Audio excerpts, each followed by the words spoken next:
potentiel de l'hydrogène est énorme. Aujourd'hui, il faut décarboner quasiment la moitié de l'industrie des transports en l'espace de 8 ans.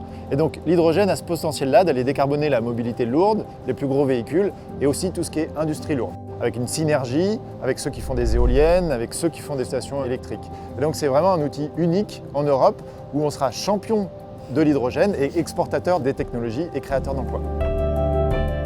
Il y a 3 composantes dans ce partenariat. La première, c'est accueillir sur le temps long plusieurs prototypes qui vont se succéder pour développer cette filière nouvelle qui est la production d'hydrogène vert directement au pied de l'éolienne ou en mer, offshore, qui est un potentiel extrêmement puissant pour la décarbonation et la transition énergétique, qui est un des défis majeurs que nous vivons en ce moment.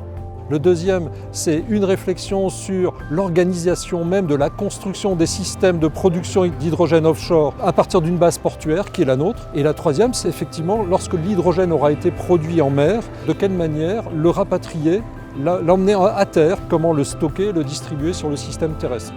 La production d'hydrogène en mer permet de redonner de la souveraineté énergétique aux États. On peut produire localement ce gaz qui peut alimenter des véhicules, mais aussi l'industrie. On travaille avec le Grand Port pour identifier exactement où et comment on va créer cette filière de production d'hydrogène en mer.